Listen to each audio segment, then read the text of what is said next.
I like Hutchinson the best, and I don't think Linderbaum is worth a top 10 pick. Thibodeau slipped, and I am going to grab Thibodeau.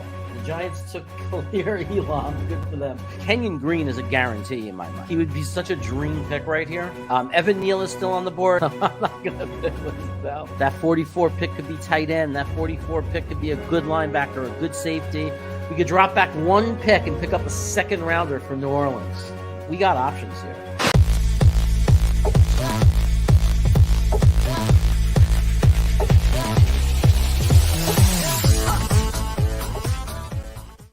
Hello, and welcome to Jets Chaos, the fourth installment of the Mock Draft 2023. The one that might not mean as much because we don't even know if we're really going to have the picks. But let's not jump ahead. Right now, the Jets own the number 13 pick in the draft.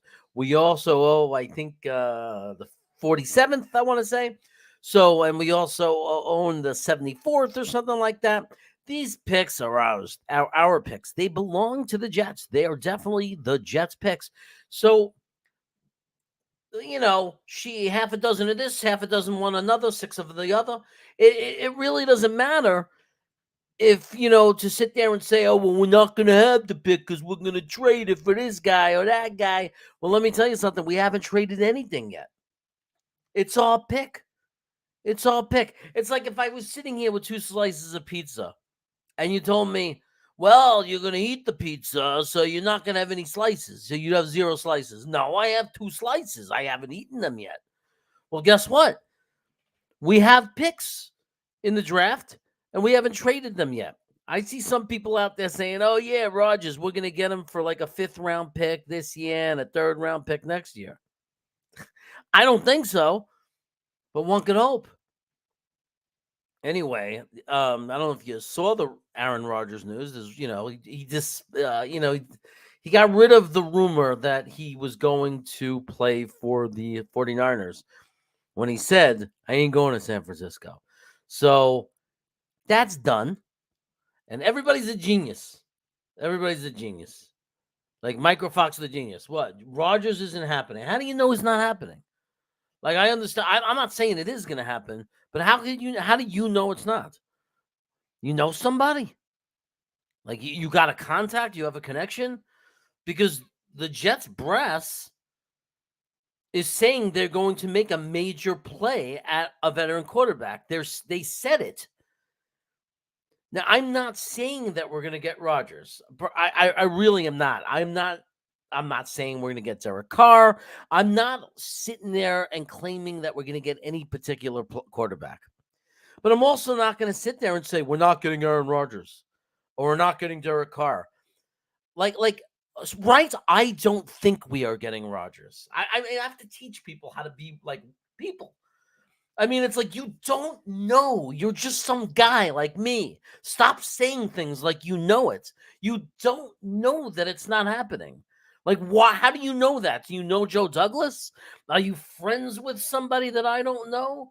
I mean, it's just like, you don't know. Stop acting like you know.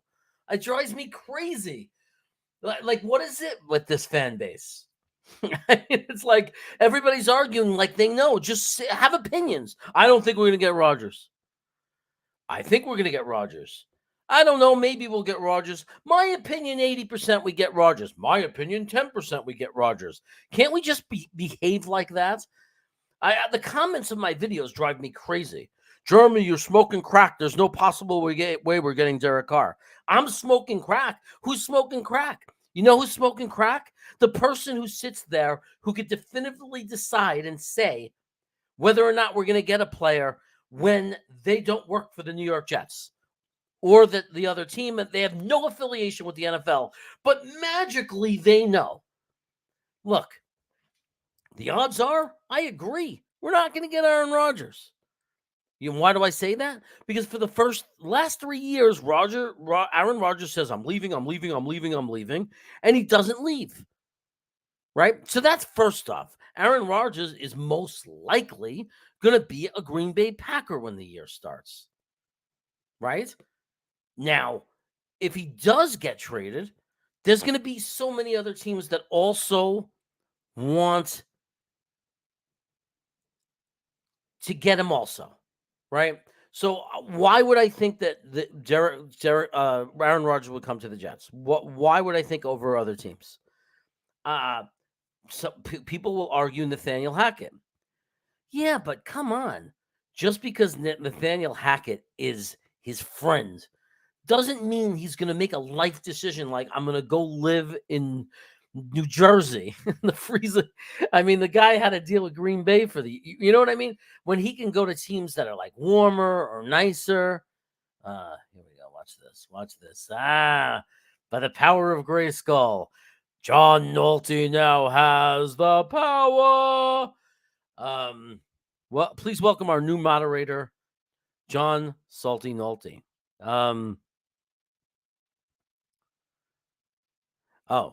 So Micro says it is an opinion. Okay. Well, it's not you I'm pointing out, Micro, because you've never said I'm smoking crack or like insulted me in comments of my videos. There are people who, because they have a different opinion, insult me. Like, you're a delusional idiot. You're a moron. There's no way we're getting Derek Carr. And I'm like, what? Where is this coming from? And I didn't even say, like, because if anybody knows, if someone says, what does Jets chaos think is going to happen? If anybody knows me, everyone will shrug their shoulders and go, I really don't know. Do you know why you don't know? Because I've never shared what I think is going to happen. Because I don't know what's going to happen. So that's what's so weird about those comments. When people comment on my video and say, yo, you're crazy, you think that we're going to get Derek Carr. It's like, well, you must be crazy, because just because I talked about the possibility that Derek Carr is going to come to the New York Jets doesn't mean I said that I think that's what's going to happen. I'm just exploring all avenues. There's a lot of rumors out there. There's a lot of possibilities. There's quarterbacks that are going to be available. Our team is pursuing a veteran quarterback. So if we list the veteran quarterbacks, it's not delusional or crazy to have the conversation of, do we think the Jets are going to get them? Now, the reason I say I don't know is because I don't know. I don't know. They might be laughing on one Jets drive, like all these idiot fans think we're going for Rodgers. Or they might be sitting there like they might already have a deal worked out because they're all friends. LaFleur, there's connections, right? To LaFleur and the head coach and the Hackett and Rodgers, there's tons of connections. On their cell phones, they might have a deal worked out, but that's tampering, or maybe they're not allowed to be talking about it. I don't know. But they may even have a deal. They might be working a deal. They might have a tentative deal. We don't know. Or they may have already said, Rodgers may have told them already, I'm not coming to the Jets. But we're not going to tell anybody, right? Because if other teams think that Rodgers might come to the Jets, maybe they'll offer more. So we don't know a thing. We really don't. Derek Carr may already know there's no way in the planet he's coming to New York, right? But he's not going to say that because he wants the Washington Commanders or, I don't know who, San Francisco 49ers or whatever, to make the biggest offer possible. I don't know why everybody's so convinced that the San Francisco 49ers are going for a new quarterback when they have Brock Purdy and Trey Lance, but that's a whole nother story. It's a whole nother discussion for my other channel. But look, so getting back to the main point, and which I agree with Microfox to an extent, is, yeah, I agree. Geno Smith is a veteran. Gary Minshew's a veteran. There's a lot of veteran quarterbacks out there. So I think that's why I don't know. And I'm not making, that's why I don't feel confident about any one quarterback, because when they say they're going to go out and get a veteran quarterback, I don't know.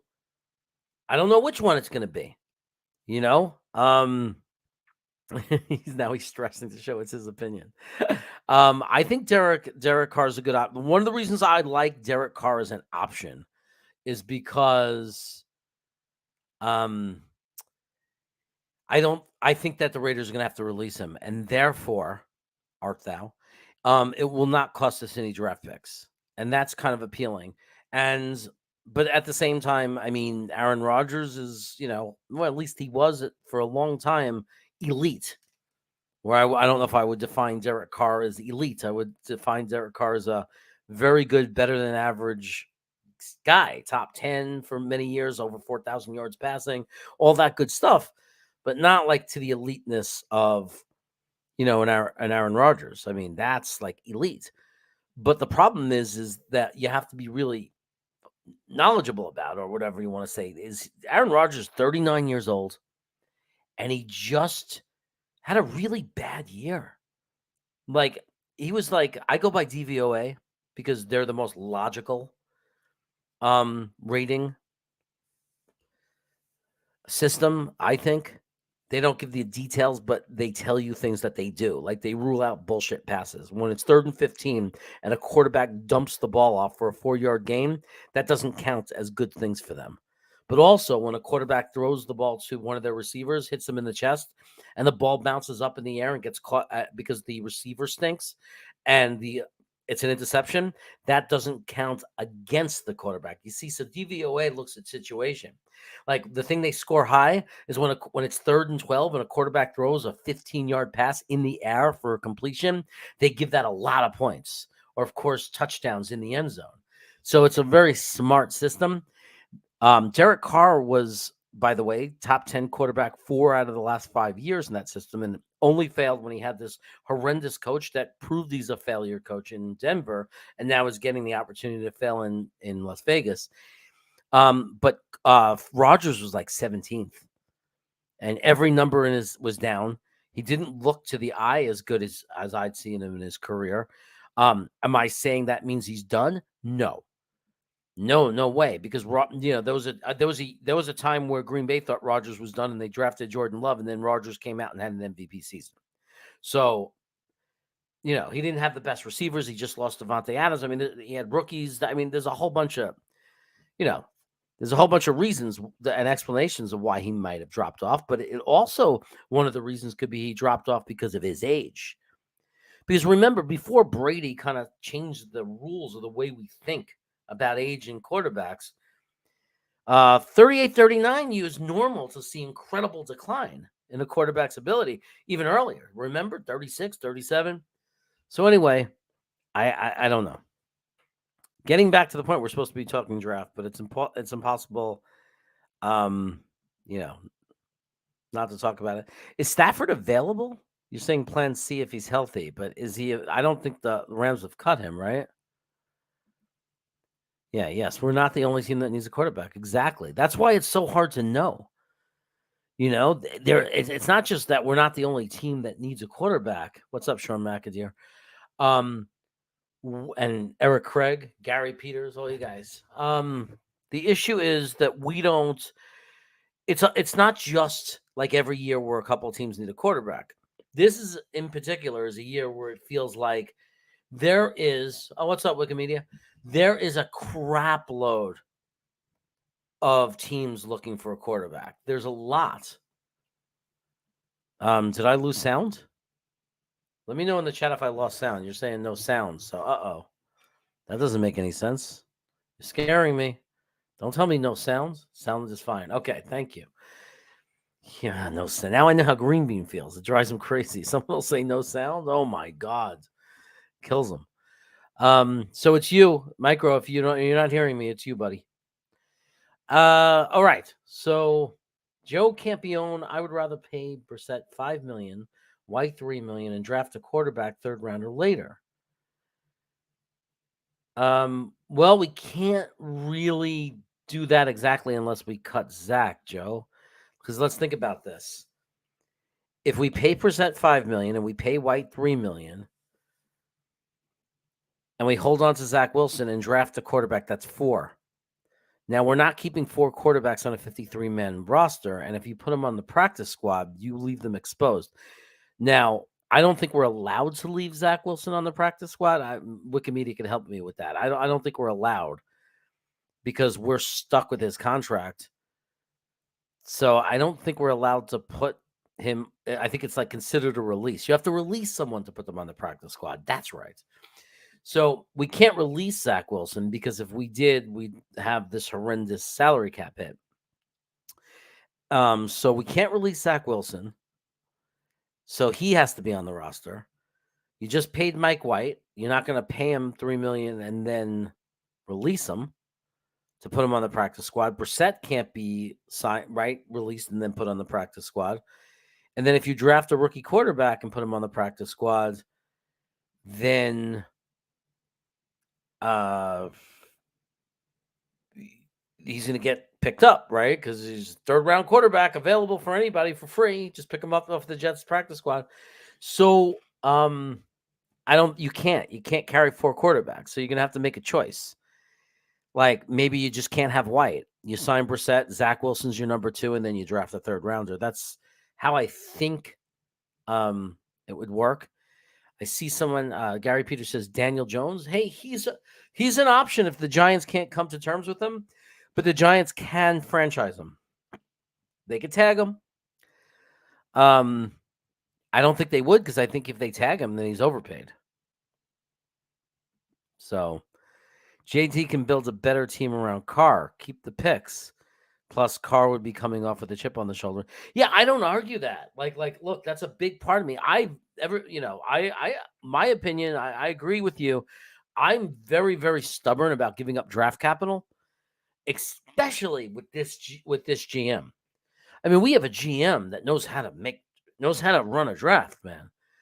I mean, after last year, you got to trust that JD at 13 is going to get us a freaking impact starter based on what he did last year. So giving that up, like, wow. And when people say give up 2 number 1s, that's like 2 impact starters.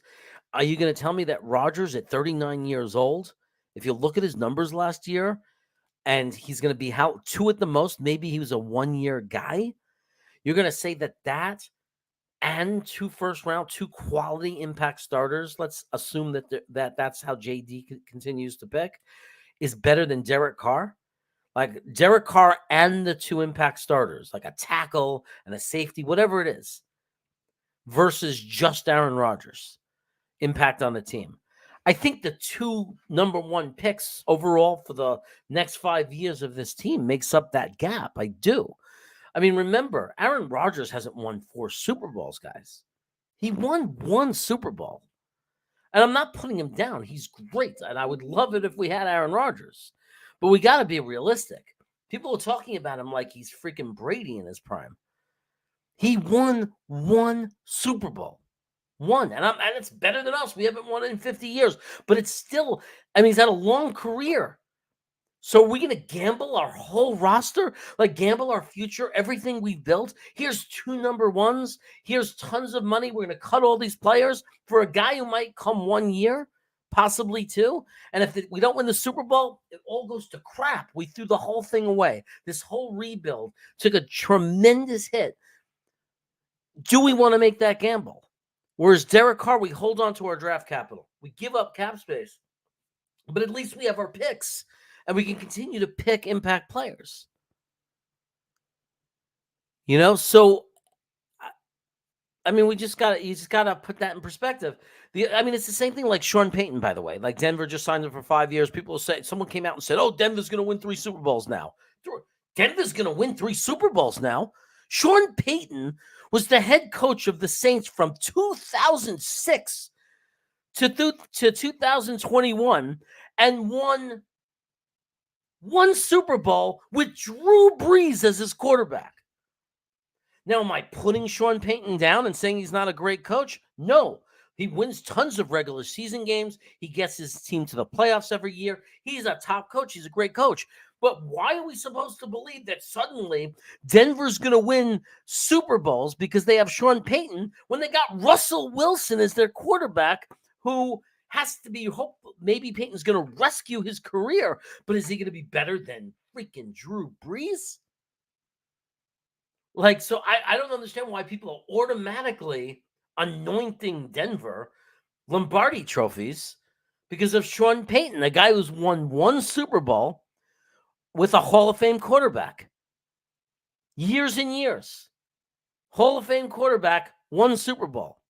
Better than anyone we have, fine. Not arguing that.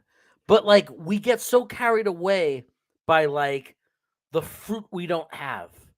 Like the grass is greener. Like we got to be more realistic. It's like, yeah, Sean Payton's a great coach. And if we would have hired him, No one would complain. I get it. Yeah, of course. But that doesn't mean, we're winning a Super Bowl now. Everybody's saying we get Aaron Rodgers, we're winning a Super Bowl. No. We're a contender, we're making the playoffs, and we're for real, and I'm excited. But we got to stop thinking, we're going to win a Super Bowl if we get him. The guy has one Super Bowl ring in how many years? He's played for years. So we don't know.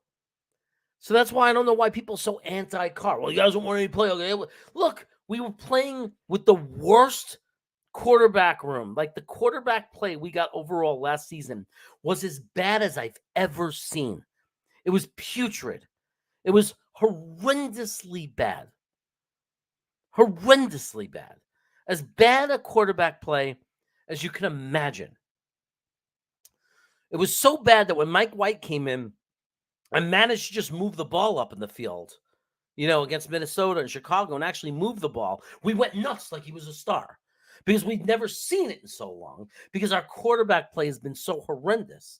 Now, was Mike White horrible before he got hurt? No, he was fine. But was he someone we should have went crazy for? No. He was like doing just enough, and he was checking down a lot, and he was like, that wasn't a quarterback that opens up your offense. That's a quarterback that was making us functional when he was healthy. That's how bad we are at quarterback. So for people to be complaining about Derek Carr, look, I don't know if he could win a playoff game. I don't know if he could win a Super Bowl. I don't know about cold weather. I just know that our quarterback play would go up and increase and improve so dramatically, it's beyond belief how much our quarterback quality of play would improve if we went to Derek Carr. And that's why I can't understand how anyone can complain and say, Derek Carr doesn't win a playoff game. Are you out of your minds? In the last 20 years, 30 years, when have we had a quarterback at that level? The guy threw for over 4,000 yards for 4 years in a row on a team that didn't support him well. They didn't. He didn't have superstar receivers. He had Devontae Adams last year for 1 year, but he had a horrendously bad coach who put in a system that didn't work for Derek Carr's style of play at all. For the years before that, he was throwing 4,000 yards with who? A tight end, Waller? Who was his wide receivers? And then people want to criticize him for losing. He was losing? Their average defense ranking in the time that he was on the Raiders was like 27th in the league. How many teams with a 27th ranked defense win playoff games? And he didn't have great receivers. He never did. I mean, it's absolutely it's absolute madness. It's absolute madness. If we got Derek Carr, we should be doing jumping jacks. If we got Aaron Rodgers, we should be doing jumping jacks. I mean, almost any quarterback. We had no quarterback. We had a Zach Wilson with the yips, a complete failure, a disaster, worse than Sam Darnold by every measure. Right? And then you see what happens to teams, even great teams, when they stick in their backup quarterback? Poof, it blows up to nothing. That was our quarterback play, backups. A rookie with a second-year player with the yips who couldn't throw a 5-yard pass, who couldn't throw a football into the ocean off a ship. That was our quarterback situation. So we got to be just realistic. We could have our opinions, we could have our preferences, but as we just need to get someone. We just got to get someone. We got to get a quarterback in this building. And what's funny is I don't even argue this. I don't. You guys saw my video series? I don't even argue this. Hooker goes to the injured reserve. Okay. Checkmate. You win. You solved it. Zach could be in development. Hooker could be on the injured reserve. And we could have 3 quarterbacks.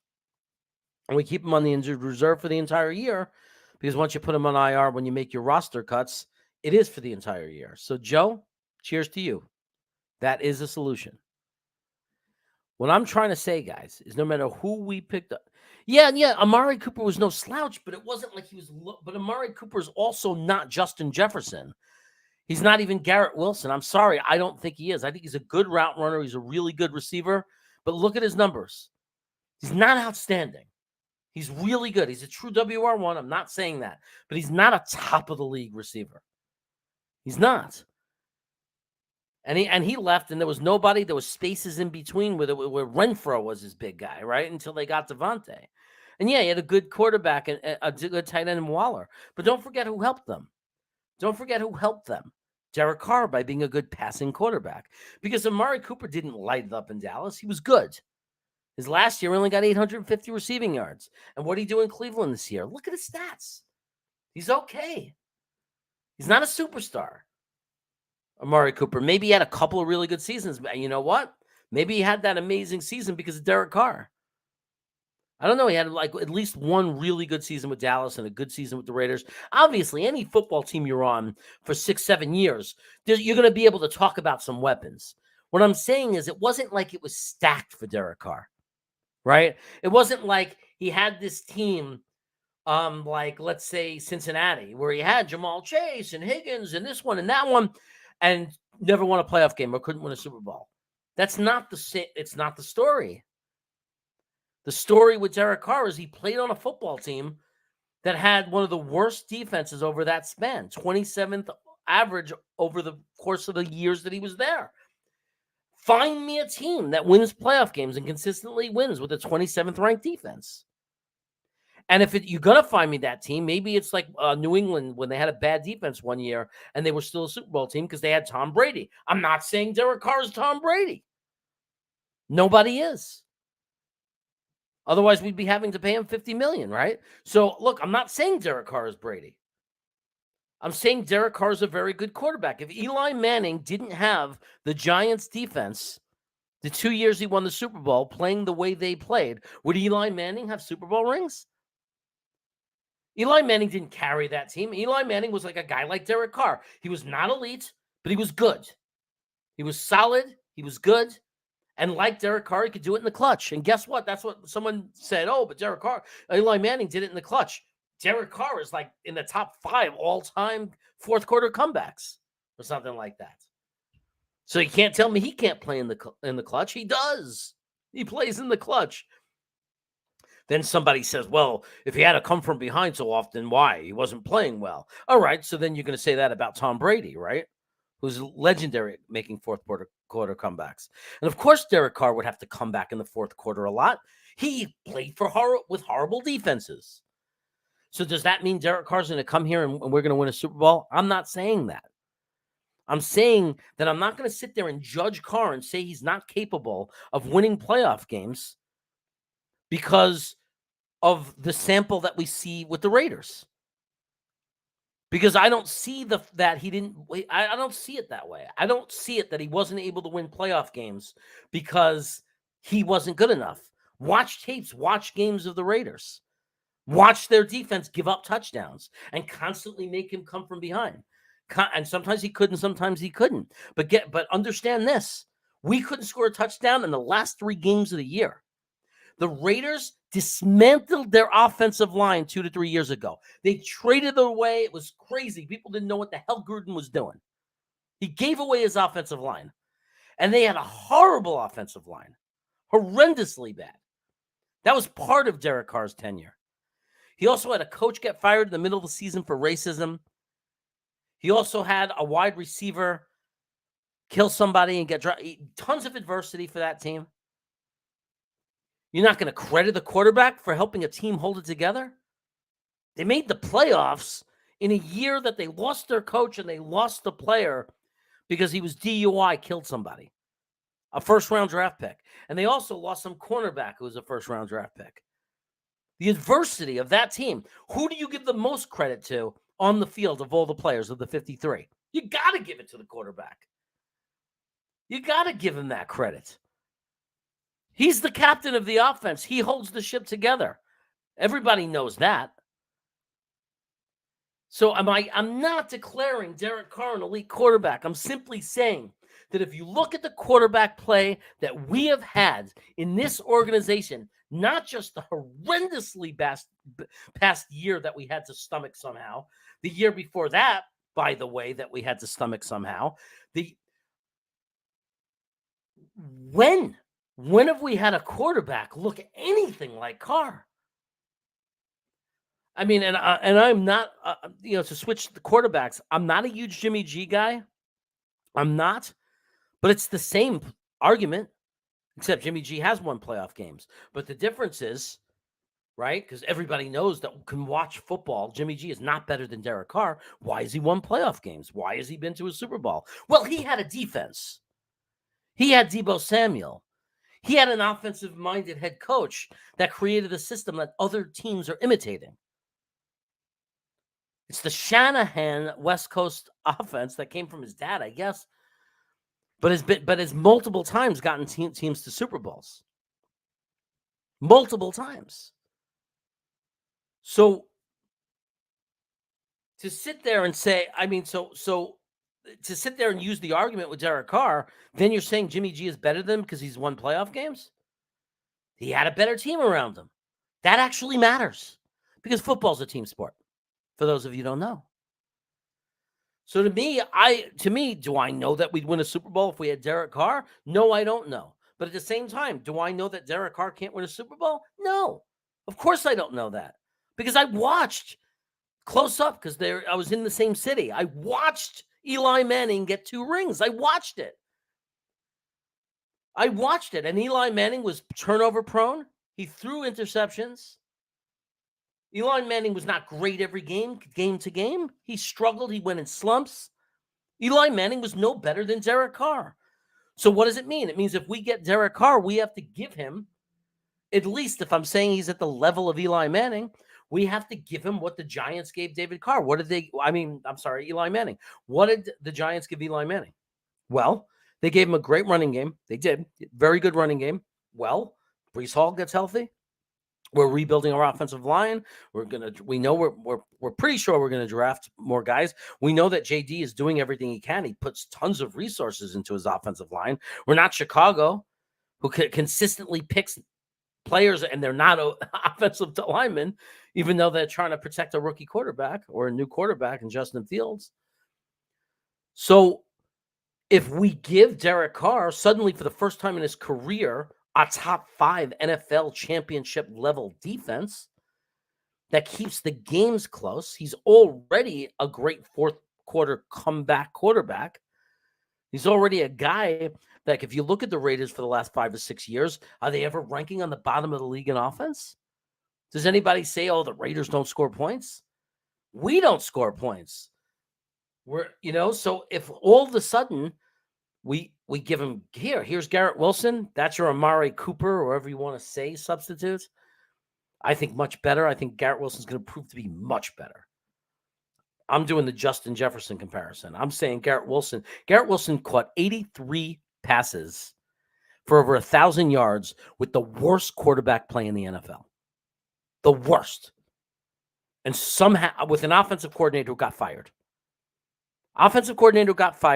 Banged up, horrendous offensive line because it wasn't healthy. Worst quarterback play. This guy gets 83 receptions and over 1,000 yards. You explain that to me as a rookie. I'm telling you, we got a stud. He's a 1,500 yards a year receiver. He's right up there with the top elite guys. So that's what you're giving Derek Carr. You're definitely giving him an improved offensive line, and you're giving him a good running game, and you're giving him a top 5 defense. And I'm saying, how do we know that Derek Carr can't win playoff games? We beat the Buffalo Bills with Zach Wilson as our quarterback throwing for 150 yards and protecting the football. Guess what? Derek Carr can do that if he wanted, but he can do a little bit more than that too.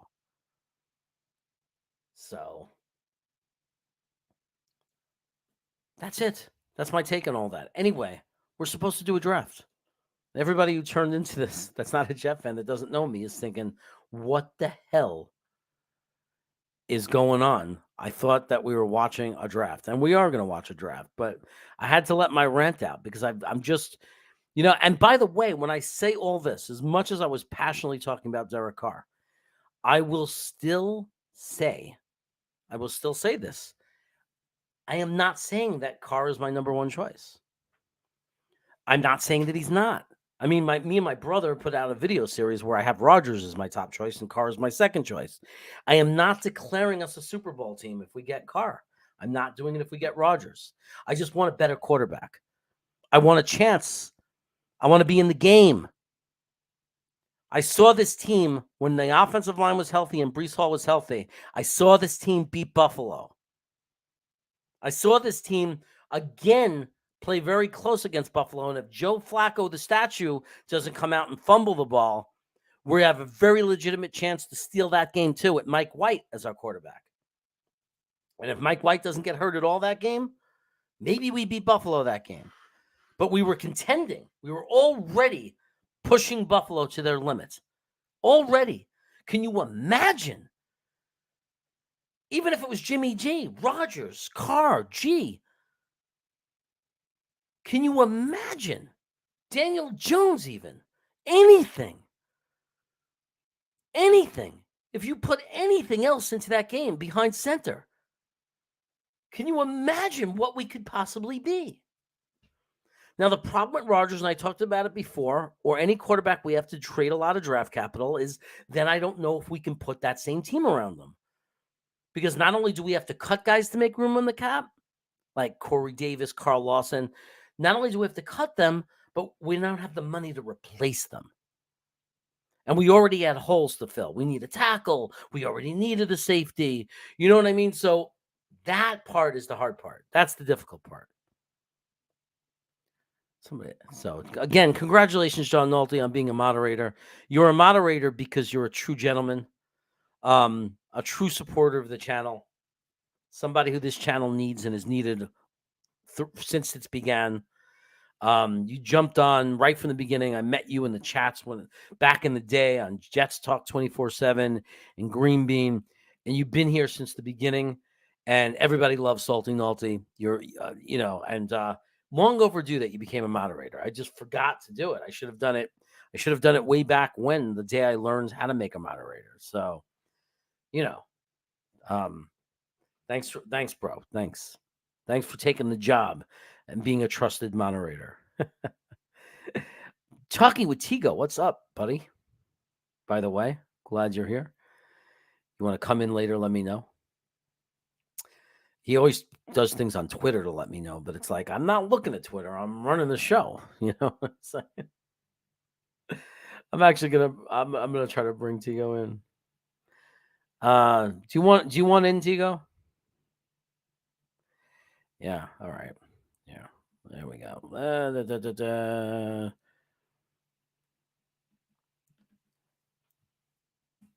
Here you go, brother. All right. David Healy, what's going on? Jets would have been better off keeping Sam Darnold as quarterback. Changed my mind. I don't know, keeping him. Well, I guess then they could have traded that pick and gotten a crazy package.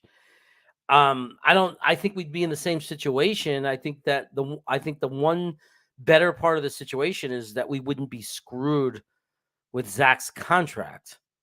And we can totally, like Sam Darnold, we could have gotten completely rid of the next year, for example, if he didn't do well, and then we could have moved on. But Sam Darnold, I think, with what our team gave Zach, would have been better. But if you look at him in Carolina, you can't really make an argument that he's good. But he had, he's one of those guys. He's good sometimes. He really needs everything around him to be right. And I think the injuries to our offensive line, it would have been really hard for him to be much better. Although I think there were parts of last year where, he would have done really well. I think there were parts of last year where Sam Darnold would have done really well. Before all the injuries to, AVT, Breece Hall, I think in that center of the season, Sam Darnold could have been very, very functional. Because when he had Christian McCaffrey, he was 3-0. When you gave him a really good running back, he was good. He was solid. I don't know if he could hold it together for an entire season. I don't know if he's ever going to be a guy who can carry a team or be an elite or anything like that. But I mean, he'd be better than anyone we have right now, I guess, because Zach is worse and Mike White keeps getting hurt. So, I mean, I guess Sam Darnold would have been the best quarterback on the team last year. I'll say that. Could have, would have, should have, right? Because when we traded them, JD was right. He's not a franchise quarterback, so JD wasn't wrong. The problem is that Zach was a bust.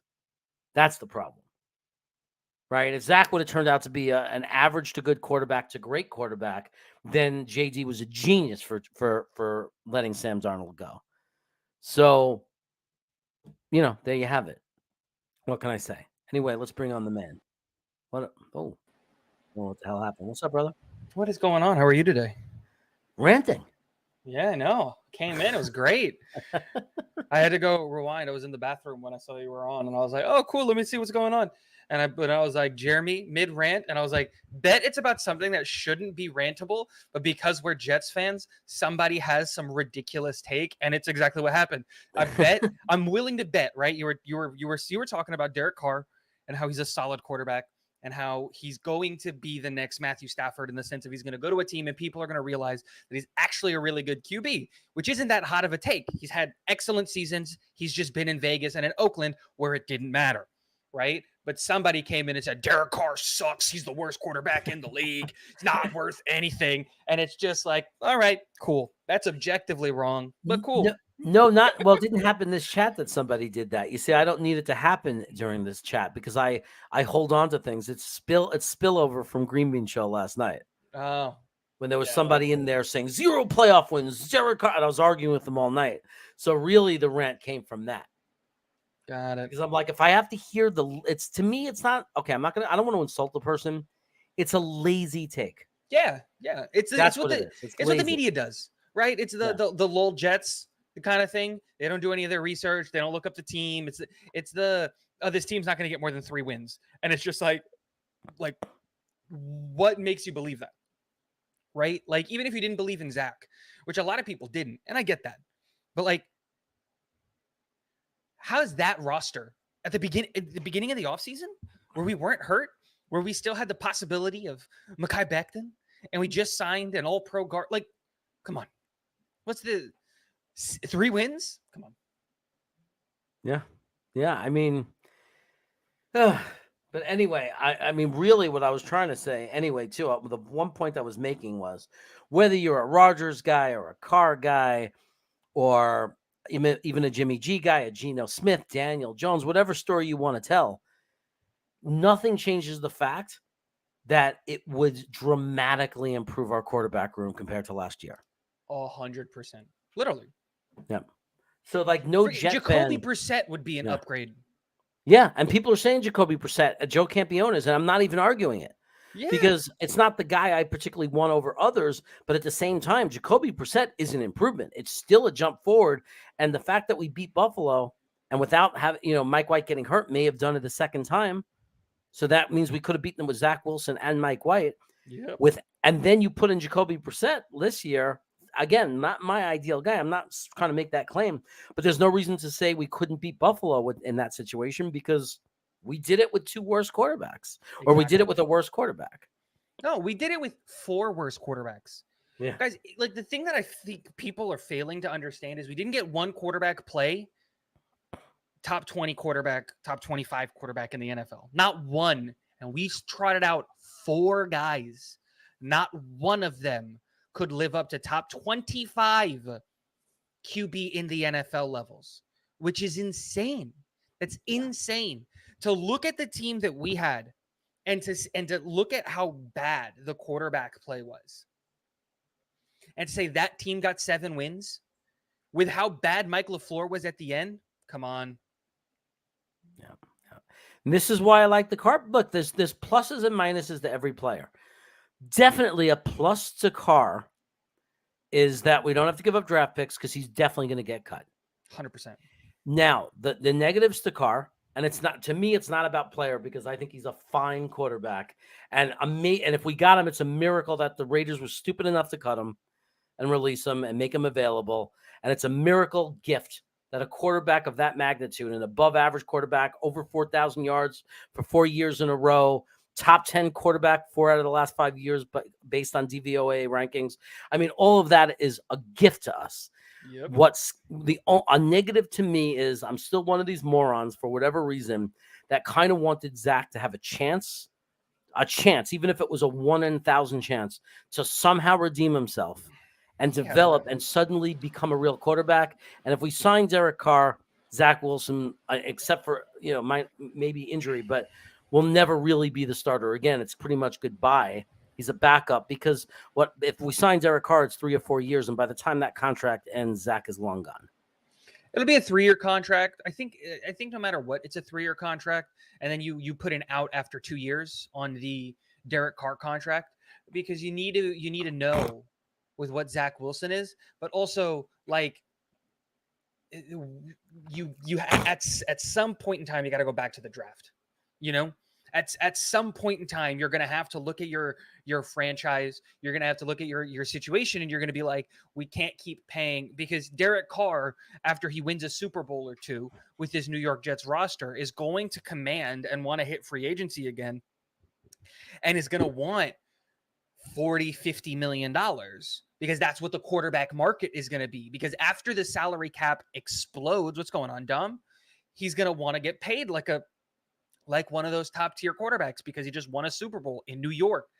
And it's going to be a whole different conversation. And the same thing's going to happen with Rodgers, right? There's going to be a whole different conversation, which is going to be, do you bring back Rodgers? Do you let him retire? Like, what do you do there? Do you bring back Derek? What do you do there? And I think that the right move is you're looking for a quarterback for 2 years, possibly 3, because what you're going to find out is that by the 3rd year, you need to know what Zach is. If Zach can turn it around and develop and become a guy and show you that in practice, you got to do what the Raiders are doing, or not the Raiders. You got to do what Green Bay is doing. You move on from your veteran. You run the guy on his last year. If he fails, you San Francisco it up, and you skyrocket up the draft, and you go draft your guy, and you run it from there. By that point in time, Keith Carter is probably our offensive coordinator, or Clint Kubiak is our offensive coordinator, because Nathaniel Hackett is going to be head coaching somewhere because he just won a Super Bowl with the Jets. And that's how I look at it, which is like, I'm not ready to give up on Zach because it's just, I don't see how you give up on that much raw physical talent. It's the same thing that I was saying last year about Ashton Davis. Like, just give the kid a chance. He doesn't cost you anything. He's on the team. He's not going to go anywhere. He has no market anywhere else. Like, you just don't give up on that kind of raw athleticism. What if he figures it out and you're the one who gave up on him a year early? Yeah. Yeah. No, it's going to be the worst if he figures it out and he's great. My God, we're going to be the biggest jackasses in the world. Oh, yeah. And I loved him coming out of college. I believe deeply in his talent. So, that's why it's so hard for me to let go. Because I believed it so strongly. DVOA is a ranking system. They rank all kinds of things, and one of the things they rank is quarterback. And the reason I like them, Matthew Smith, is because they're one of those ranking systems that looks deeper into just the box score. Like, Billy answers it specifically, what DVOA literally stands for. I don't know. No, I'm just saying, if you wanted to. I have no idea what it means literally. Defense adjusted value over average. Defense adjusted value over average. I just know that the way my brother explained it is they look at things like third down situations, and they eliminate the bullshit things that have nothing to do with the quarterback's talent. Like you don't get credit because you threw a 3-yard pass on 3rd and 20. Right? But you get a hell of a lot of credit if it's 3rd and 10 and you throw a 12-yard pass in the air for a first down. So they look at situations. The real thing about DVOA is that it takes into consideration who's on the other side of the ball, right? The raw stat sheet and rankings doesn't take into consideration who's on the other side of the ball, right? It just, what did your team do? And so, like, if you had the hardest schedule if you played Kansas City 17 times, they would never take into consideration for your defensive rankings, if it wasn't a DVOA stat, the fact that you're facing one of the NFL's best offenses, where DVOA is going to say, how well did you do? How well did your defense do against the number 1 or number 2 offense in the NFL in relation to how everybody else did and their average expected thing versus what? So it's just taking into consideration what you do versus what the other team is expected to do. Yep. Yeah, no, and that's a good way to. That's a good point too. Like, and junkyards at the end of a game, like they consider. I mean, no one knows for sure. By the way, I'm guessing if I even say that because the reason no one knows for sure is because they're very secretive about their methodology and the way It they has do to it. be. Yeah, It's a right. multi-million-dollar formula. Yeah, exactly. But a lot of people respect DVOA a lot. Oh yeah. The only one thing that you have to remember about DVOA is you can't start taking it too seriously 2 games into a season. Yeah. It needs data, like so if you second game of the year, third game of the year, you're screaming, the Chargers have the best defense in the NFL and the Jets are top 5 offense now. It's like it's been 2 to 3 games. Shut up. It's like you can't judge by that. They don't even know the playbook yet. Like, can they learn the playbook? Can we give them that? Yeah. But you ready to start this draft? You want to do Let's this draft do it. with me? Let's Okay, do it. let me I have been doing nothing, but I check Dom's Twitter every 6 to 8 minutes to see if he's posted anything new, and then get really sad when he doesn't, and then go watch all of the Senior Bowl tape. I have found some newfound loves, players that I am going to Max Mitchell all over, and yeah, That's what's great about this footage, and that's what makes the draft more fun because we are getting all this information from Dom C. And and as we do our rankings and stuff of all the different positions, we get to know the players. And yeah, I agree. It makes it a lot more fun. We get to talk like we're intelligent people when we make these decisions. So let's start this draft. What I love is that there's a lot of combinations that I like. I'm going to be honest with you, Tigo. I'm not locked into one guy or one situation. Like for example, if we made this trade, I'd be perfectly happy. Take it. Well, let's look at the next offer, and we got to look at who's available. Okay. I don't care who's the available. other offer, but look at this one. So who's going to have the more valuable first round pick? These guys want to take our 185. That's the problem. Whereas these guys just want to give us a 241. But the Chargers pick is not as valuable. Right. You don't go back as far too. Yeah. That two spots could be very impactful. Yeah. Let's look. We've seen it before. Jordan Addison, isn't he a slot? More of a slot Z kind of guy. He's a technician when it comes to route running, and that's going to be his thing, right? My big fear is his size. How is he going to do? Like, this is why he has high end wide receiver 2 potential. Like, there isn't a wide receiver 1 in this draft. There isn't. People got to get that out of their heads. But we have a couple of really high-end 2s, and Jordan Addison is one of those guys where he's a high-end 2. The problem with Addison at 13 is if you take Addison, you're giving up on Elijah Moore. They do the same thing, except Addison has 2 or 3 inches on Elijah Moore. So, like, that's the thing. If you take Addison here, you're at that point saying Elijah Moore is now a backup. Right, and it makes no sense to give up on Elijah Moore. Nope. So here's what hurts us with this draft position, and that's why I like the trade, right? And I think you feel the same way. There's no value here for us. No. We don't want a running back. We don't want cornerbacks. Not maybe high. Somebody can argue that they like Trenton Simpson. Not at 13. But not at 13. I would take Branch here, but like my thing is the value's not here. You're telling me we get to drop back 7 spots, right? Because we're going from 8 spots, because we're going from 13 to 21. We're going to pick up an extra, I think it's a 5th round pick or a 6th round pick this year, where the draft is going to matter because this draft is insanely deep. And next year we go back to having 2 1s because they're coming up to get Jordan Addison. Let them have Jordan Addison. And that helps out the Jets in the long run either way, because you know who doesn't get Jordan Addison at this point? The Patriots. And there are so many good tackles that are going to be available and other players that are going to be available later in this draft that have skyrocketed up boards because of the Senior Bowl and all this stuff. If this is the call that JD gets from the Chargers, he just said, yep. And then it's that simple. Yeah, so I want to say I completely agree with you on this. I think that I think we're both on the same exact page. We would take the trade. If the Jets took Brian Branch in this spot, we would not be cursing. Nope.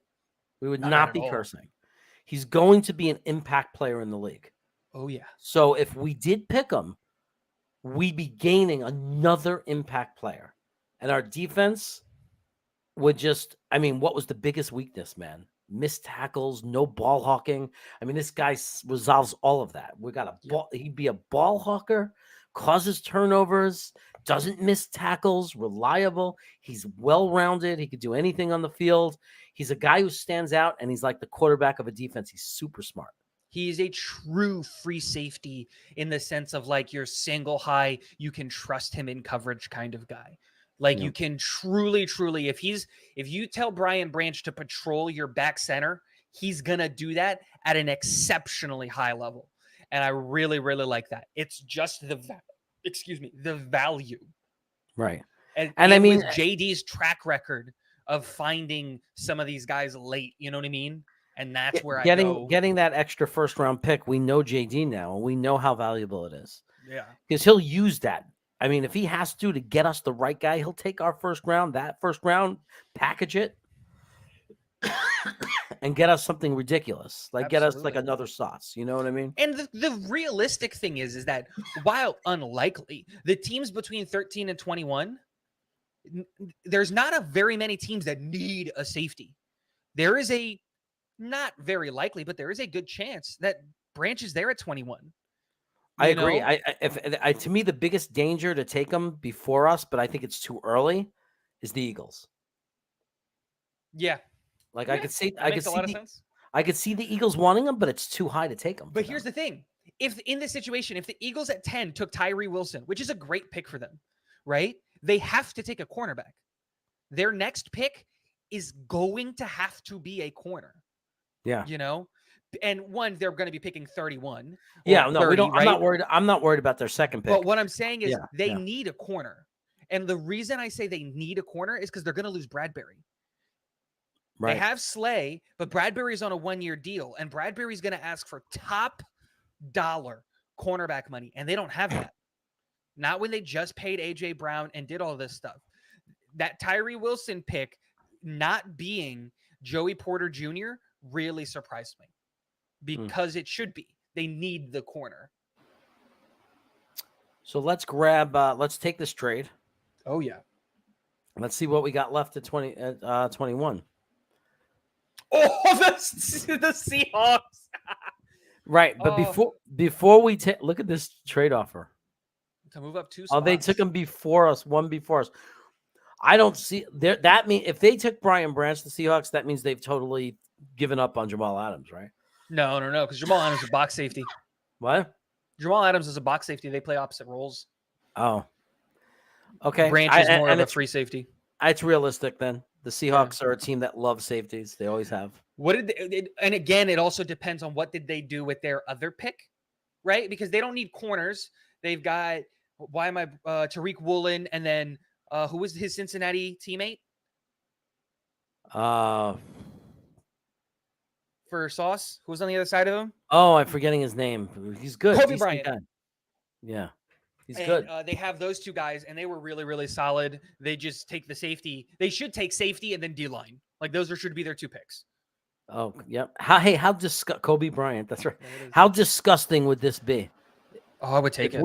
If we made this pick and got another first, I would take it. You would take this one too? I would take this one too. I'm telling you, this first round, like the only thing that sucks is losing 112. But like, give me 3 firsts next year. And here's the reason, right? In this hypothetical situation, right? Like, let's say you have Rodgers at this point, right? And it only costs a second to go get Rodgers, or for whatever reason. 3 firsts. If Rodgers retires, 3 firsts puts you at the number 1 spot and gets you Caleb Williams. You know? Yeah. That's my thought process. I think like it's a little unrealistic, right? But like there's the conversation. But you could honestly, you can stick and pick. You've got 2 first-round picks next year. So look at this though. Look who's available that we'd be turning away. Yeah, he won't be here in real life, but yeah. That's why you would take him, right? Like you would take him at 13. This is why I don't like the PFN mock drafts simulator, right? Because their rankings are so weird. So bad. So bad. Yeah. Like they're so bad. Like what are they smoking? Yep. Now, I mean, but see, the thing I like is we can get like a crazy good offensive tackle bait if we want to play this draft the way it's ranked. That's why, like, you like, I The would way it's take the ranked, you Atlanta. have to take the trade. The Yeah, way like this, I you would have to take take the this. Atlanta one, but Peter Skoronski is there at 21. You take Peter Skoronski every day of the week. In real life, you mean? Oh yeah, you would take him at 13. Hell yeah, hell yeah. I like, even with the Chargers pick, I'd take him at 13. But it's just like, he's not gonna be there. Like, he's going to be a Las Vegas Raider, and that hurts my heart. So yeah, There we go. So let's see who's still on the board when we get to pick. We could still get a good tackle. That's why I'm willing we to do will. this. Oh, We look at pick that. We got back to 2 back. picks in a row. Nah, 2 picks in a row. I don't think we're taking this pick. no. So let's look at which tackles are left. Gervin Dexter's still up there, just so you know. John Michael Schmitz is still up there. You would take him.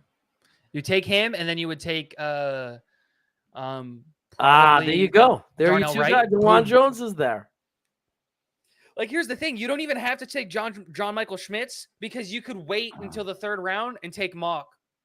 Cody Mock has become my this year's Max Mitchell. He is my new favorite player, because at the Senior Bowl, he has not only taken snaps at tackle and guard, he has also taken snaps at center. He has played all 5 positions, and he has looked really, really good as a developmental prospect who can play all 5 positions on the offensive line.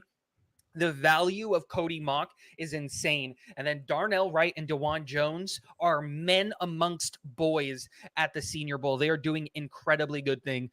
DeJuan Jones has possibly, in my opinion, played himself into the possibility of being the bottom end of the 1st round. Like, really, like, if a team says, screw it, we're going to draft for need instead of best player available, and they desperately need a tackle, they might look at Darnell Wright and DeJuan Jones in the bottom there. Yeah, DeJuan Jones to me is the pick here without question. I like Mock, but the problem is he's 66. So when we pick next, it's like 77, and it's too early to take him in the 40s, in my opinion, if DeJuan Jones is there. I would take, for me, it's Darnell Wright over DeJuan Jones. Really? And the only reason is because Darnell Wright is it's a Mekhi Becton fear with DeJuan Jones. That's true. Which is he's 6'8", 370. Yeah. And even though he has massively long arms, and I love this kid, we haven't heard anything about his weight or anything like that. But Mekhi Becton, as much as I love him, is still scary. It's a scary situation. I don't know. I mean, I think Dom C really likes Darnell Wright too. He's great. He's been doing excellent things at the Senior Bowl, playing incredibly well, playing both on the left side and on the right side. And he's making some of these guys that were like projected to be high 2nd round picks, maybe bottom of the 1st round picks, look like children. There's a rep of his against, I think it's Andre Carter. I think they're both on the same team. I might be wrong there. There's a rep of his against one of these. It's either Andre Carter or Isaiah Foskey. I don't remember which one, but one of these guys that are supposed to be like round 2 edges that are supposed to be pretty good. And he absolutely dominated him. Okay, so we take Darnell Wright, and then we look and we have John Michael Schmitz sitting right there if we want him. Oh yeah, you would do back to back. So then the offensive line is done. And Dom C is saying Wright was arguably the best player all week. Yep. So imagine that scenario, right? I mean, we just not only did we add the draft capital. No, Jack Campbell. I love him, and he's gone. He's not the pick, but he's gone. Oh, so Steve is gone. Not only. Well, we already invested in offensive line. We're not going that way anyway. But not. I mean, look what we did. Aside from the draft capital, we just stacked our offensive line. Stacked. And have another Max Mitchell and Becton coming back. And there's another first next year. We got 2 of the top guys, in my opinion. We got the best center in the class, an excellent tackle that can come in and play immediately. And we have an extra 1st round pick that's going to be in the mid-20s. Not mid-20s, but like 18 to 22. Dude, extra 1st round pick. We got 2 extra 1st round picks. Did you forget? Did we take we took the Falcons? We have 3 firsts. Caleb 3 firsts. We're geniuses, bro. Oh, it's easy. We're geniuses. I'm telling you, we'd be geniuses. This would be a dream. This would this could arguably match last year. Think about it. Oh yeah. We meet these needs. We bring in a stud center and a stud tackle For cheap. that right away start and give us an offensive line. And we look for, and knowing in our back of our minds that we have 3 first-round picks next year. Are you kidding me? That's historic. It's epic. Oh yeah. So, so this is what Cody Mock is still there, by the way, but he can't Yep. play center, can he? I mean, Yeah, can he play can. guard? He Yep. play guard. He's played all 5 positions at the Senior Bowl at a pretty good level. I think this would be way too offensive line heavy. We don't need a center, Right. because Michael Schmitz, I think, has also taken snaps at guard at the Senior Bowl, and he's looked pretty good doing it. So it's one of those things of like, you got your tackle, you got your center. I think you're done on the offensive side of the ball. Like at this point, the only time you relook at it is late if you're trying to pick up like a wide receiver, because I don't think we need a tight end. I don't think we need a running back. I don't think we need anything else on the offensive line. Like, we're good on the offensive side of the ball. At this point in time, you're really looking at stacking up the defense. And so, like, who's the best defensive tackle available kind of a thing? Who's the best safety available? Well, Is like Jamie Robinson still on the board? Well, we got Jair Brown, who I actually like, but let's look at the safeties. Jair Brown, I think Tom C likes him. Jamie is there because he's 126. That's see, I think Jamie Robinson, correct me if I'm wrong here, Dom, but I think when you look at total safety prospect, not free safety or strong safety, like pigeonholed one of these two guys, while he's not elite at either the free safety or the strong safety role, he's real good at both, in my opinion. I mean, we might not have the pick to get Jamie later, so let's look. Dom, is that true? Because I saw reps, not from you, but from other people, of him taking snaps at center. I'm just asking. You were there, so you can tell me. But or were my eyes mistaken in what I saw on some of these highlight videos?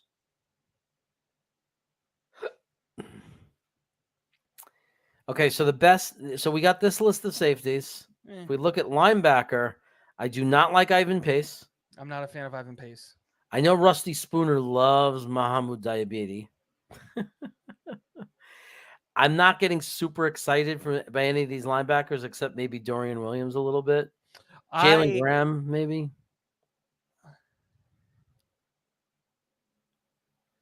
Maybe Jalen Graham. Yeah. I like Servassier Dennis. He impressed me with some of his reps at the Senior Bowl. A lot of like he got like, this is still an overdraft for him at this position, but I enjoyed what he was able to do. Okay, now let's look at the best defensive tackles, because I want to go for value here. You got Byron Young from Alabama. Always feels like a solid pick when you take one of these Alabama guys.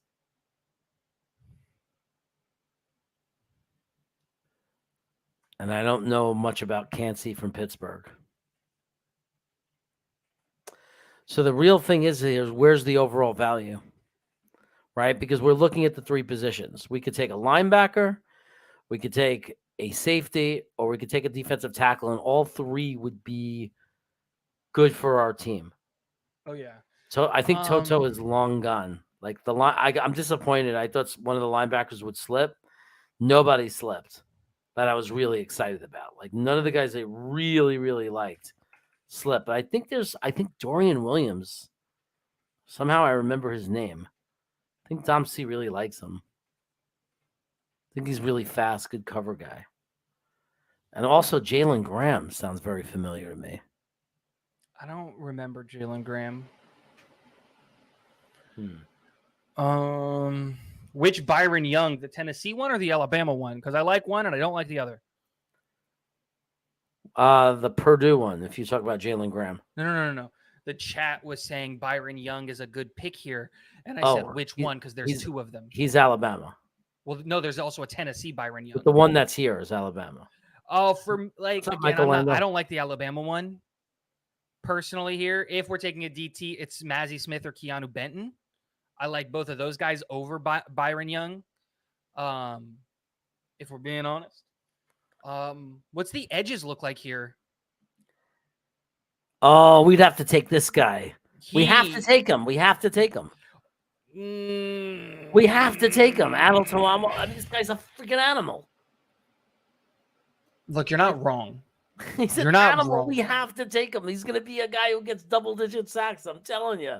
He's a beast. I don't hate it. Where are we picking right now? I don't care if we need him or not. This guy is an absolute animal. He is. We need defensive depth.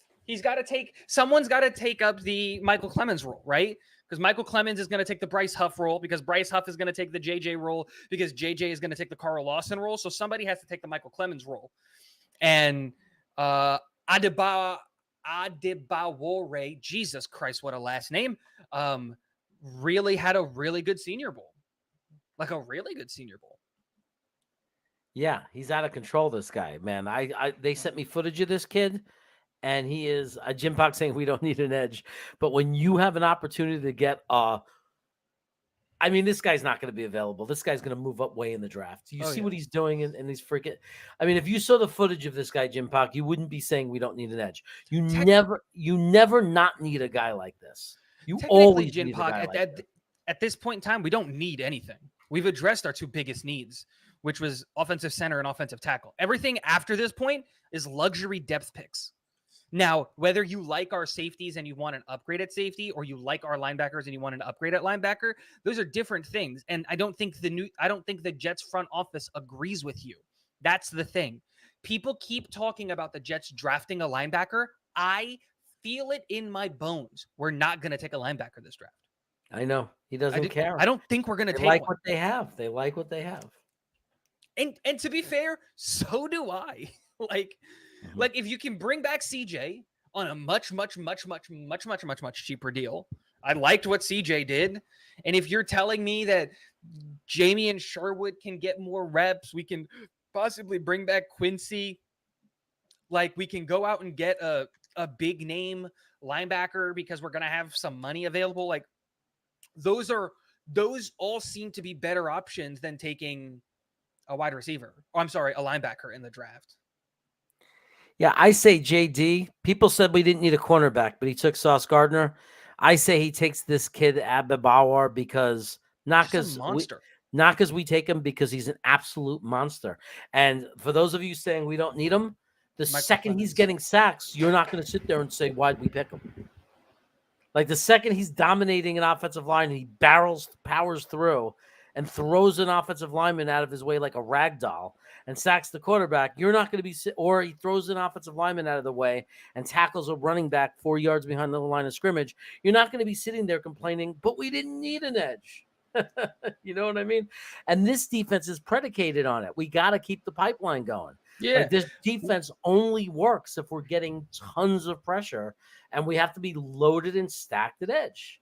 We didn't need Michael Clemens after taking JJ.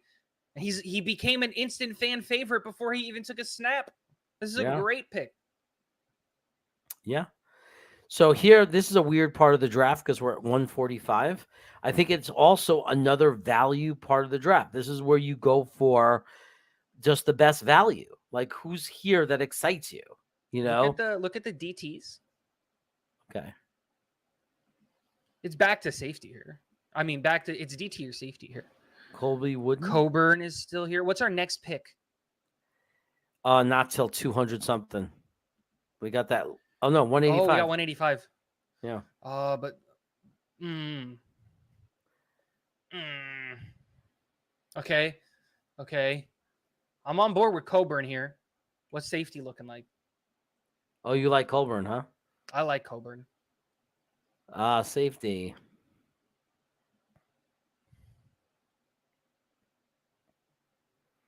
Actually, I like Jay Ward a little bit, but not crazy in love with him.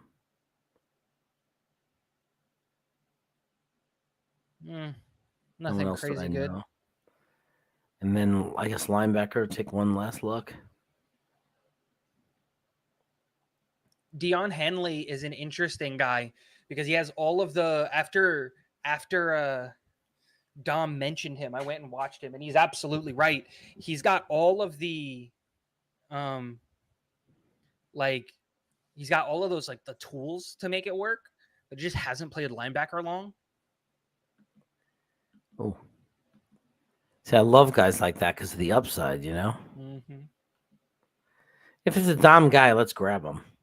We don't have many. I know more. people are gonna be like, but what's corner look like? Because if you can cut Justin Hardy and save $3.5 million because you get a stud at corner, like, that's worth it. Dom C says Henley played himself into a second, third round pick, so we got to grab him. Really?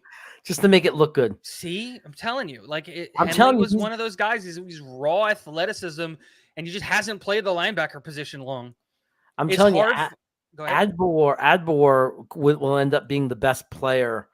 If he doesn't get drafted in the first round, he's going to be the best player maybe in the draft that's not drafted in the first round. I'm telling you, what I saw on that tape, this guy is a monster. Like a monster. Like, I've never seen anything like it. I'm terrified of going against this kid. He's the new Nigerian nightmare. His name is going to be awesome to just like it's one of those things. It's D-line depth. It's all about depth at this point. Like people are going to get, oh, we need this, we need that. Like we don't. Period. Like, we just don't. We're good. We have money. We can go do things. Like, you just take whoever's the best player that's out there. Like, that's a real situation. Yeah. Well, if you look at the board now, they're saying the best player left on the board at 185 is Akeem Mesidar, defensive tackle, Miami. I don't know much of him. I don't know much of him. What's wide receiver look like here? I mean, to be honest, though, this is the part of the draft where you'll see some safety you never heard of get picked, knowing JD. Oh, yeah. You know what I mean? Like, safety out of some small school out of nowhere, and he's just going to be the next guy. Jaden I'm Reed. telling you, the two guys that I have zeroed in on at wide receiver are Puka Nacua. I knew you were going to say Puka. And Andrei Iosivas. For me, if we're picking in the 5th or the 6th round and we've got it and we don't we don't have any super massive needs, you take a flyer on one of these two guys.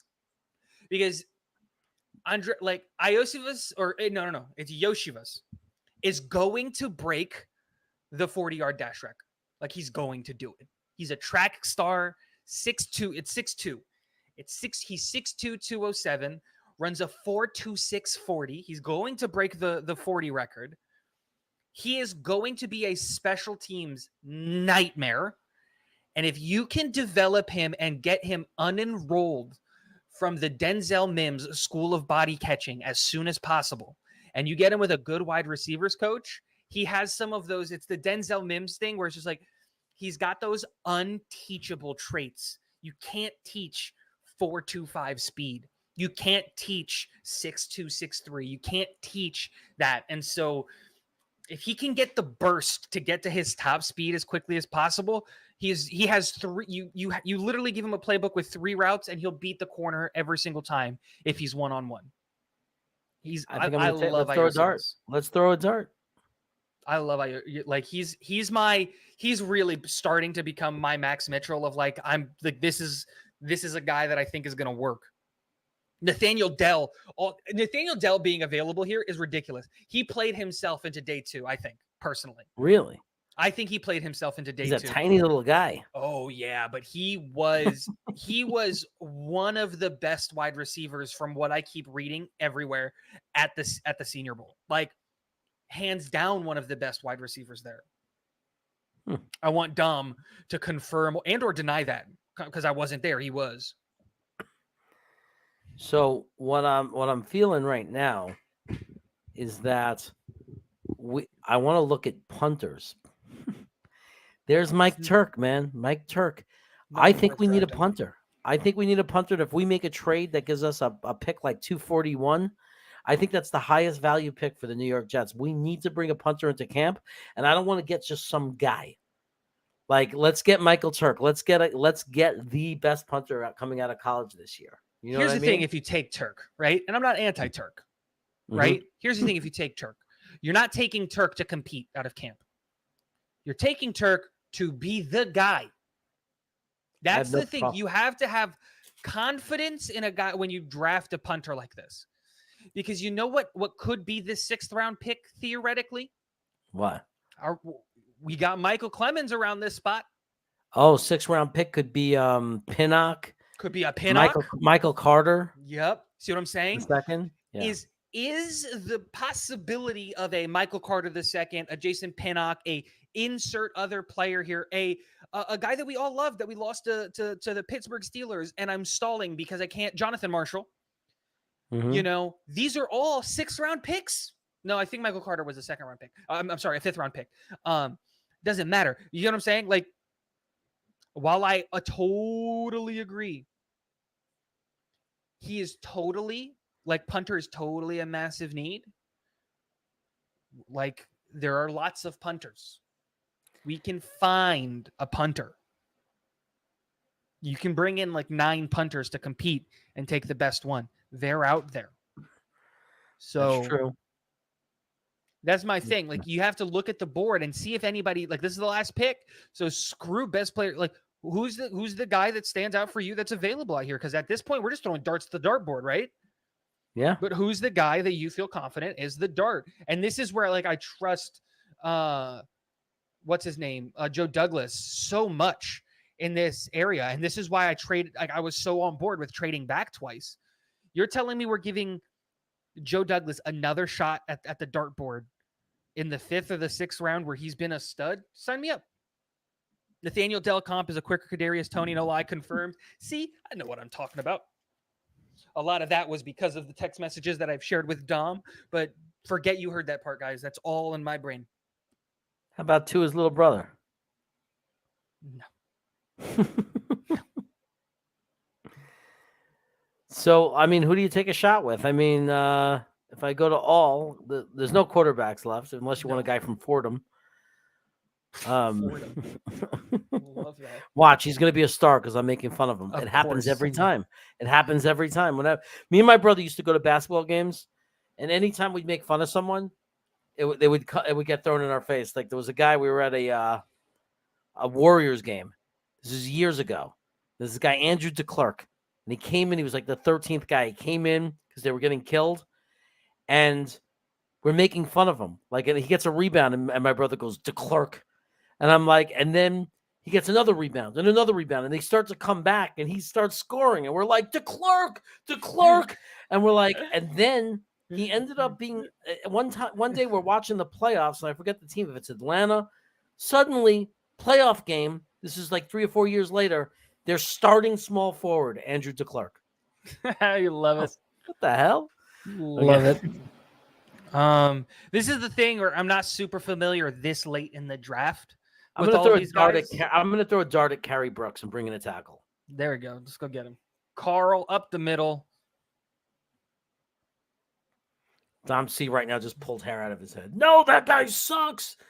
That's the guy that got thrown around like a rag doll. That guy has 2 left knees. So let's look at how we did. We got Darnell Wright at tackle. I think Love you it. could plug him and play him if you have to. Instantly. John Michael Schmitz would be our starting center. The For the reason next we would 15 take years. him, the reason we would take him is means we didn't, McGovern's gone. Yep. And we need a starting center. Yep. And then the controversial pick that I'm making is when I see, look, if I'm JD, like, I'm not the GM, but if I see a guy that I'm in love with in a position like edge, it's very rare that I like an edge that's not one of the prime guys, like the top 3, top 10 pick, but, like that you think is a first round talent. Dom C sent me some footage. You got the same footage. You saw the tape. I can't pass up a guy like that at 74. I just can't do it. And then Dwayne Henley, the wide receiver from Princeton. I'm sorry, the linebacker from Washington State. Andre Losova. And look, whoever these are, whatever guys in the back these are from JD seems to do well with them. He seems to do well. He doesn't pick junk. Nope. And then you look and He picked Max Mitchell. For those of you who are complaining Well, 13 became 43, Jim Pock, because look what we have next year. Well, actually, 13 became 21, which then became 44. We Right. traded 13 to the Chargers for their first round this year and next year, and then pick like 185, I think it was. Right? They gave us a pick this year in the late. And then Atlanta came up and said, hey, we'll give you 44, but we'll give you next year's one and our third next year. So then we said, screw it. There it is. They wanted Kelly Ringo. That's a bust. They wanted Kelly Ringo. That's who they wanted. I'm not a Ringo guy. Look here. What about this one? Ooh, they came up for two guys I actually really like. Yeah. They took two guys. They made good use of it. But anyway, look at the draft capital. So I think we address the offensive line without question. Oh, yeah. You put these two guys on the offensive line, Becton comes back or Max Mitchell comes back. I mean, AVT's coming back. It's over. We have an offensive line, right? We took a shot at edge. I think it's an exciting shot. JD might take someone else. And then we get some, then we throw some darts back here. But look what would happen for us next year. Next year, we would come back and we would have 3 first-round picks next year. 3 first-round picks and 2 third-round picks. I ain't complaining about that. You know, I ain't complaining about that.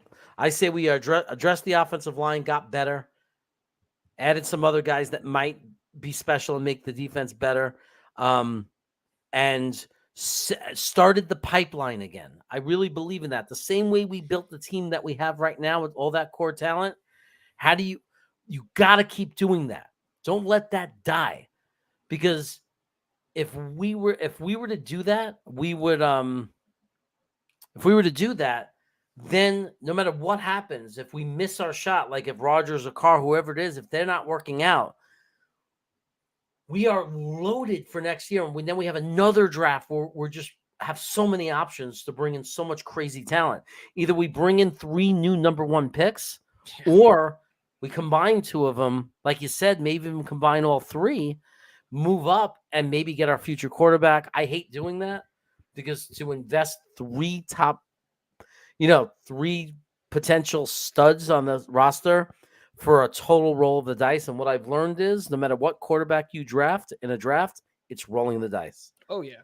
There's no sure things. No. It's not even rolling the dice. It's flipping of a coin. It's just, you're taking a 50-50 shot. There's so many outside things that go at it to make it. And here's the thing, right?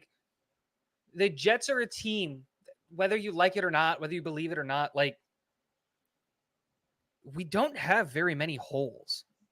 We don't, outside of quarterback, we don't have something that's so big, desperately in need that we literally don't have a body or someone there that can play the position. No, we have someone that can play the position at a relatively high level at every position on the football field. The thing that changes is your belief in that player or not. That's the difference. But we've got a lot of good guys on this team. It gives us the flexibility to do something crazy like that and trade out of the first round entirely, get 3 first-round picks next year, and boom. Yeah. Yeah, I like it. Tell me more about Tanner McKee. 6'6" out of Stanford. Got a big arm. He's got all of the raw skill sets. The problem with Tanner McKee is that he's a statue. He doesn't give you any mobility or any kind of movement in the pocket. Also, obviously he's out of Stanford, so it's not a great program. And so you worry about his transition to the next level, because the next level at top NFL quarterbacks are starting to look like, guys who have that mobility aspect, that ability to roll out, that ability to extend beyond the play and make up for the deficiencies on your offensive line, because it seems like everybody's offensive line is bad because the defensive lines are just getting ridiculous in the NFL. And so when you have a guy like your Patrick Mahomes, your Jalen Hurts, who isn't even an elite quarterback, your Josh Allen's, your Joe Burrows, those guys that can extend the play. Hell, even Zach Wilson did it for us for a long time. How many more sacks would Mike White have gotten or Joe Flacco have gotten because Zach's ability to roll out? He doesn't have that. He doesn't have that ability to move. Move outside of the pocket. Now, one thing that he does really, really well to make up for it is he has great awareness of the pocket. He knows when to step in, when to step to the side, when to shimmy, when to do those things. He's an interesting guy because some people either love him or some people hate him, and there's no middle ground. And I tend to be on one of the guys that likes him, but he's just not a fit for what we're doing, like our timeline, because we have Zach. Like, let's say we already had Rodgers or we already had Carr and we're trying to find their replacement for 3 or 4 years down the road. This is where you can look at a Tanner Mackey as a great option for that because he's got all those things and it's never going to hurt to sit behind a quarterback, like a very good quarterback to learn. Right. No, I think they know what's going on behind the scenes. I mean, it depends on how Zach looks and, they just have to figure it out. I mean, they just have to figure it out. I mean, I'm okay if they go in with him as our number 2 quarterback. Like if we sign a veteran and Zach is the number 2, I'm okay with it because you're never excited about most teams. You're not excited about the backup quarterback coming in anyway. It's never a good thing. And you know what I mean? And with Zach, at least there's that potential. Maybe it's going to be the Zach that played the end of the first year against Tampa. Maybe it'll be the Zach that was efficient and beat Buffalo. Maybe it'll be the Zach that beat Tennessee last year, his rookie year. Like maybe we'll get that exciting player. Yeah, maybe we get fourth quarter Zach against Pittsburgh. Yeah, maybe we get that Zach. Maybe we get somebody who comes in more hungry, more humbled, more, time to have worked on his fundamentals, watching a veteran guy before they get hurt. Let's say they do in the middle of the season, but he had time to watch. And then he comes in and he's able to, and then suddenly he's playing to the, in like at the level that he played when he was at his best. And there were games when he was good. I'm not saying he was never elite, but there were games where Zach Wilson was good and showed lots of promise and had flashes. And if he's the number 2 quarterback and gives us that potential that he might come in and actually be something, then fine. Yeah, I think you run Zach as the 2 all of next year, no matter what. Right. I think you have to, because you have to go under the assumption that God forbid it's not going to happen, but God forbid the starter does get hurt. You have to have the hope that an entire offseason, and let's say 8 weeks before a starter gets hurt, just because whatever, right? Or he's not going to get hurt, but let's say whatever, right? However long amount of time that is with Nathaniel Hackett, who's been able to get bad quarterbacks to look decent. Right. And is actually going to adjust his scheme for his quarterback and adjust his play calling for his quarterback. You hope that, and guys, I don't mean that Zach Wilson is going to be as good as this player, but what I'm saying is you can still hope that he Tom Brady's the situation in the sense of Bledsoe gets knocked out. Brady comes in, suppose it to be the backup. Right? He's just supposed to play until Bledsoe gets back, and he never gave the job back. Like, it's not a bad situation if you go and get a Derek Carr or an Aaron Rodgers, and then for some reason they get hurt, and Zach steps up and doesn't lose the job. And he wins it straight up, and he's the guy now, like that we all thought he was going to be at 2. It's not a bad thing, and if he sucks, then like he's the backup. What did you expect out of a backup? To play high-level football? Like, it rarely happens. Right. It's like a can't-lose situation at that point because we already lost with Zach. So at this point, if he ends up coming back in, like because somebody gets hurt, it's a can't-lose situation. It's either he's horrible and we say, well, we knew he was horrible, or he's great and we say, holy cow, it's a miracle. It's like Nathaniel Hackett did it. He did it. He saved Zach Wilson, All right. Well, I got to cook dinner with my wife. I got to go get ready for my live stream. We got one of those dinner boxes that you order. They send you a box of 3 dinners and they give you recipes and stuff. Oh, me and my wife did that a while ago. Those are really, really cool because it's just like you get to cook new and exciting meals that you never done like before, and you get to do it together. And then I don't know if whichever one you're doing, but the one that we did, they like gave you a card with all the ingredients, so that if you ever wanted to do that meal again, you can just go buy out the ingredients and do it. That's So the it's really cool. Martha Stewart one. No. We did. I think it's Go Fresh, one of those things. Oh, we did Go Fresh a while back, and then we stopped. That was when we were in New York. We didn't have time to do the cooking, but now we're revisiting because my wife is home.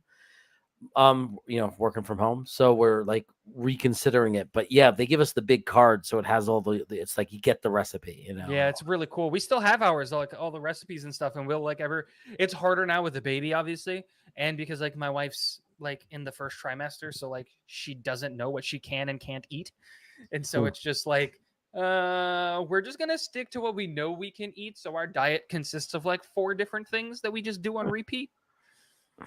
But Wow. yeah.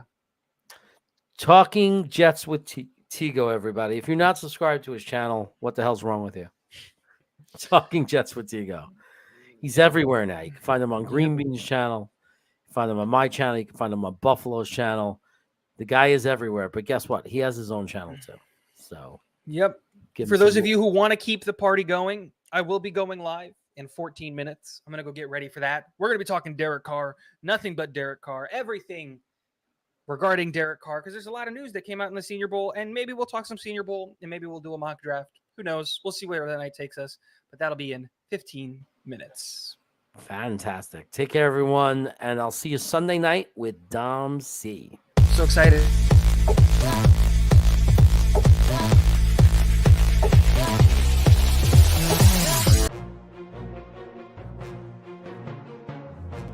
Don't not be Thibodeau. And here it comes. It's about to come in. Oh my God. They didn't. They took Sauce Gardner. Oh my God, they don't want an edge. Maybe he likes Jermaine Johnson at 10. Then we're not going to get a wide receiver? Garrett Wilson, wide receiver. Oh my God, no edge. The Jets traded up. The Jets traded up.